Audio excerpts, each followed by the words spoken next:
December সন্ধ্যায় রাশিয়ায় পালিয়ে যাবার পর প্রথম বিবৃতি দিয়েছেন সিরিয়ার সাবেক প্রেসিডেন্ট বাশার আল আসাদ। তিনি বলছেন, দেশত্যাগের কোনো পরিকল্পনাই ছিল না তার, এমনকি ওদিন সকালেও তিনি নিজের দায়িত্ব পালন করছিলেন।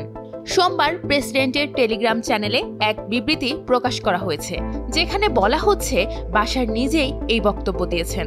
ওই বিবৃতিতে তিনি বলেন, প্রথমত, আমার সিরিয়া ছাড়ার ঘটনা পরিকল্পিত ছিল না, কিংবা এটি যুদ্ধের শেষ মুহূর্তে হয়নি, যদিও কেউ কেউ এমনটি দাবি করেছেন।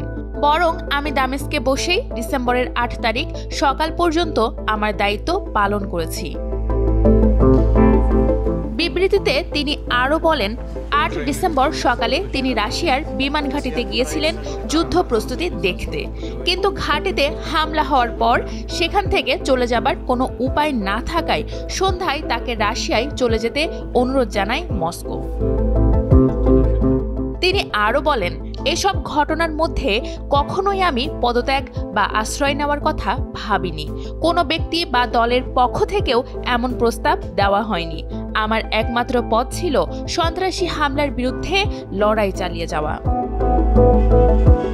এদিকে রাশিয়ায় চলে যাবার পর সাবেক প্রেসিডেন্ট বাশার আল আসাদের বিরুদ্ধে বেরিয়ে আসছে নানা তথ্য। রাশিয়ায় প্রায় $250 মিলিয়ন পাচার করেছেন বাশার, আর এই পাচার করা হয়েছে মার্চ 2018 থেকে 2019 সালের সেপ্টেম্বর পর্যন্ত।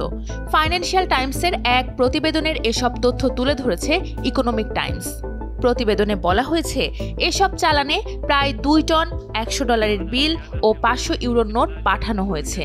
সিরিয়ার কেন্দ্রীয় ব্যাংক থেকে মস্কোর ভনুকভ বিমানবন্দরে এই চালান পাঠানো হয়েছিল এবং পশ্চিমা নিষেধাজ্ঞার অধীনে থাকা রাশিয়ার ব্যাংকগুলোতে এই অর্থ জমা করা হয়েছিল।